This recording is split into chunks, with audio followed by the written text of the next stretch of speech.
పెద్దలు తిరుపతి రెడ్డి గారికి, అట్లాగే విజయ్ కుమార్ గారికి, ఇంకా మిగతా ఎస్పీ వికారాబాద్ నారాయణ రెడ్డి గారికి, మిగతా అందరికీ నమస్కారాలు. ఇక్కడికి వచ్చిన క్రీడాకారులు, కోచ్లు, రెఫరీలు అందరికీ చాలా కంగ్రాచులేషన్స్. ఇంత సక్సెస్ఫుల్గా జాతీయ స్థాయిలో అండర్-19 68 టోర్నమెంట్ ఇంత శోభాయమానంగా పండుగ వాతావరణంలో రాత్రిపూట కూడా ఇక్కడ జరగడం చాలా సంతోషం. మీ అందరూ తెలుసు, భారతదేశంలో క్రీడలు చాలా ముందుకు వెళ్లాల్సిన అవసరం ఎంతవరకు ఉందనేది.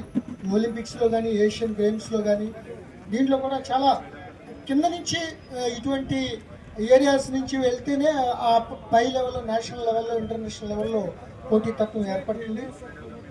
ఈ విధంగా ఈ ఉత్తరప్రదేశ్ ఫస్ట్ స్థానంలో, సెకండ్ గుజరాత్, CBSE